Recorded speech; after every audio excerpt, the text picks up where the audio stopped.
Pour ce qui est des traitements, la première question est de voir si une maladie peut être à une visée curative. Donc, si on pense que nos actions vont amener à une guérison, souvent dans cet algorithme, il va y avoir un geste chirurgical avec des traitements qu'on va donner avant et après afin de augmenter les probabilités de réussite et de diminuer les risques de récidive.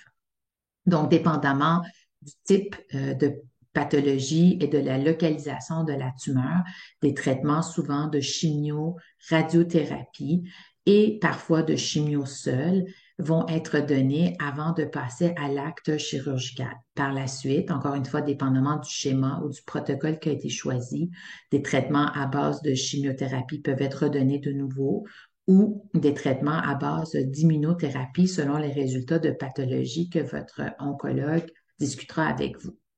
Dans certains cas, la maladie ne peut pas être opérée ou le patient a trop de comorbidité pour pouvoir subir une opération. Si la maladie n'est pas métastatique dans certains cas, il y a toujours une possibilité de faire des traitements qu'on dit radicaux avec une possibilité de guérison en faisant de la chimio-radiothérapie ensemble. Finalement, dans les maladies plus avancées, donc les stades 4 ou des maladies euh, où la guérison n'est pas une option, des traitements à base de chimiothérapie, plus ou moins immunothérapie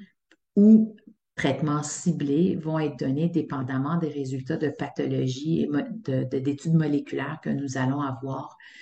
pour mieux cibler nos traitements.